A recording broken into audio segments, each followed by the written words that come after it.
Di awal film kita diperlihatkan suasana kota Ho Chi Minh, Vietnam sekitaran tahun 2008.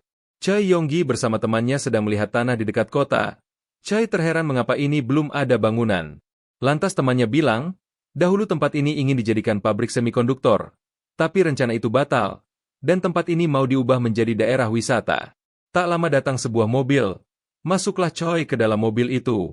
Choi pun dipukuli dan diculik. Adegan beralih ke polisi yang sedang menenangkan penjahat berpisau yang sedang menyandera karyawan toko. Kapten dari mereka pun datang, dan seokdu sang polisi kekar datang. Polisi lainnya bilang bahwa penjahat itu sebenarnya orang dengan gangguan jiwa yang sedang kabur. Polisi lainnya mengalihkan perhatian penjahat. Sementara itu seokdu masuk lewat pintu belakang. Seokdu tak sengaja menyenggol rak di sana, membuat ia ketahuan penjahat. Dengan kemampuannya seokdu mampu menangkap penjahat itu, dan segera mengeluarkan sandera. Penjahat menggigit tangan seokdu.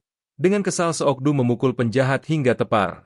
Dari koran dituliskan bahwa penganiayaan polisi kepada seseorang, jelas-jelas itu tidak benar. Seokdu tak mempermasalahkan itu. Kapten datang ke kantor menyuruh seokdu untuk pergi ke Vietnam. Kapten memberi tugas seokdu untuk menangkap buronan kriminal bernama Yu Jong-hon. Ia itu adalah teman dari orang yang menangkap Tuan Choi. Diketahui ia menyerahkan diri ke polisi di sana tidak tahu alasannya. Seokdu ingin pergi dengan rekannya yang bisa berbahasa Inggris tetapi kapten yang akan pergi menemani Seokdu ke Vietnam. Mereka sudah sampai Vietnam. Karena tidak ada yang bisa bahasa Inggris membuat mereka tertahan di bandara Vietnam. Polisi di sana tak menghiraukan mereka. Kemudian datang Park Chang-soo, petugas kantor di konsulat. Park menyuruh mereka untuk makan malam terlebih dulu. Seokdu melihat gerombolan preman yang pernah ia tangkap di Korea. Preman mengetahui itu dan mereka langsung kabur dari sana. Seokdu bertemu kenalannya Gasolin. Ia memperingatkan Seokdu dan kapten bahwa di sini polisi Korea tak punya wewenang, dan kebanyakan di Vietnam ada gangster bersenjata tajam. Esok harinya, mereka sudah tiba di kantor konsulat Korea. Di Mading terdapat banyak turis yang hilang di Vietnam. Setidaknya 30.000 turis per bulan yang hilang. Tuan Park memberi banyak dokumen ke kapten. Kapten heran dengan itu. Park mengatakan bahwa ia belum pernah melihat seorang penjahat yang dengan sengaja menyerahkan diri ke polisi. Seokdu dan kapten menginterogasi Jong-hon, bertanya mengapa ia seperti itu. Lalu Jong-ho jawab bahwa ia merasa bersalah. Karena kesal dengan jawaban Jong-hon, Seokdu menyuruh kapten untuk menutup CCTV di sana. Seokdu kemudian mencekik Jong-hon supaya berbicara jujur. Karena itu membuat Jong-hon mengatakan bahwa sebenarnya ia ingin dibunuh oleh Lee Jae-dae. Seokdu menanyakan lagi mengapa Lee Jae-dae ingin membunuh Jong-hon.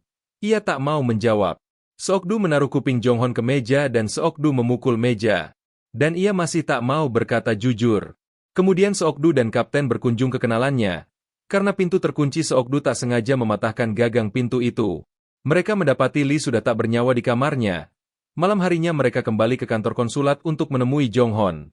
Seokdu merasa dibohongi oleh Jong-hon sedangkan Jong-hon tak tahu apa-apa. Seokdu pun ingin membanting Jong-hon karena ia selalu berbohong. Akhirnya Jong-hon berkata jujur. Ia menculik seseorang bernama Choi Yong-gi. Adegan beralih ke Choi yang sedang diculik, karena pembagian jatah mereka tidak adil.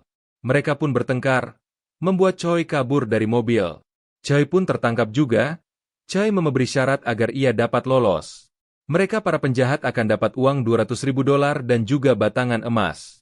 Hesang kemudian datang membunuh Choi dengan pisaunya, dan teman Hesang membunuh penjahat lainnya. Malam harinya Jong-hon dan Lee membuat kuburan untuk mayat Choi dan penjahat. Anak buah Hesang membawa banyak uang serta batangan emas di tasnya. Hesang merasa kurang dengan duit segitu. Lantas Hesang memotong tangan Choi kemudian ia foto. Ia jadikan itu sebagai ancaman ke orang tua Choi. Adegan berlanjut ke kantor konsulat. Setelah kejadian itu Jong-hon dan Lee kabur dari Hesang. Seokdu ingin mencari mayat-mayat itu, dan meminta Jong-hon untuk menuliskan alamatnya. Tuan Park menasehati Seokdu untuk jangan mengecek mayat di sana. Karena itu bukan hak mereka atau mereka akan dideportasi.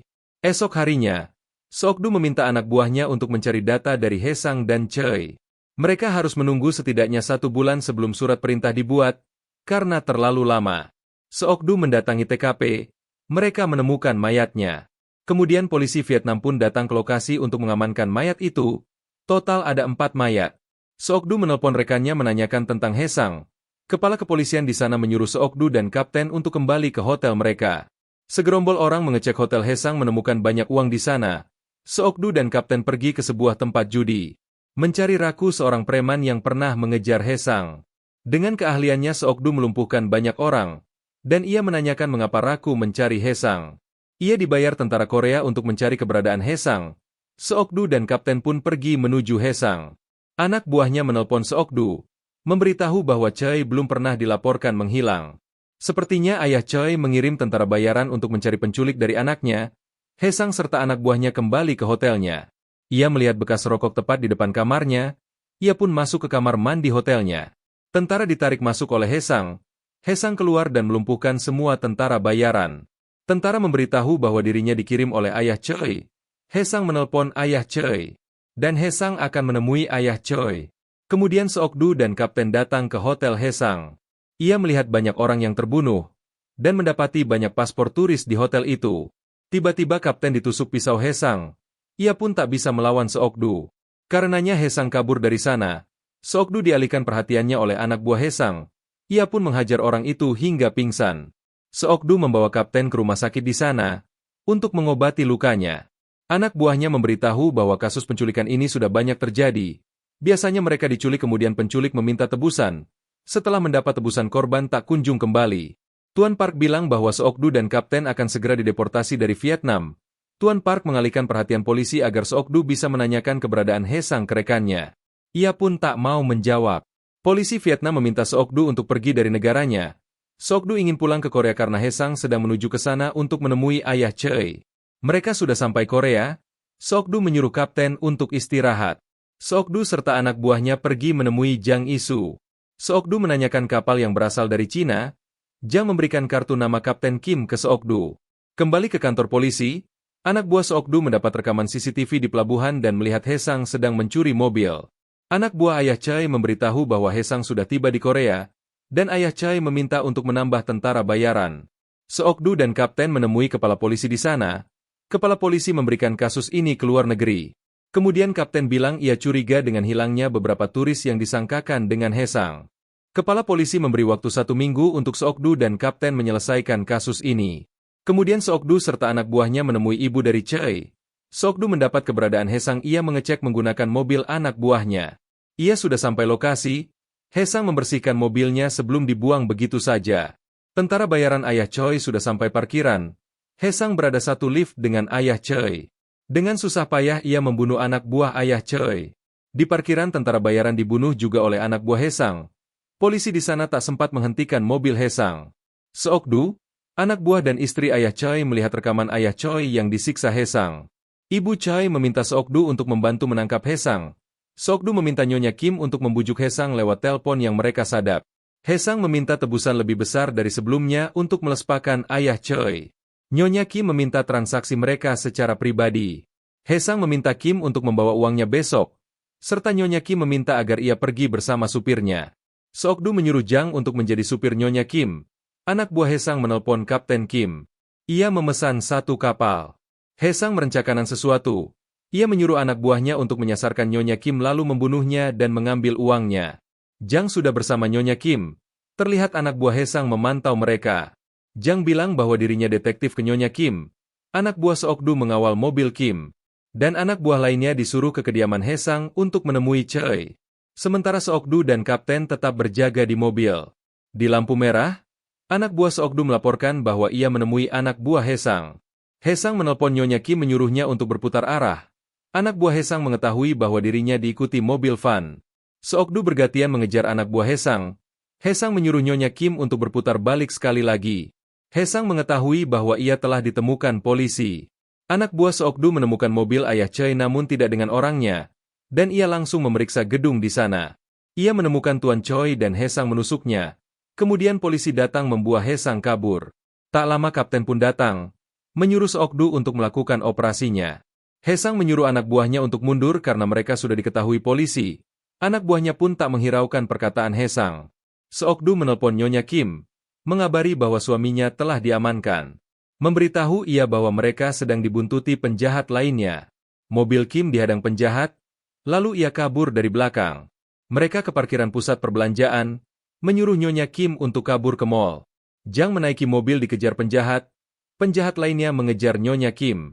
Penjahat terpental ke mobil lainnya, lalu Jang kabur bersama uang milik Kim. Seokdu memasuki pusat perbelanjaan.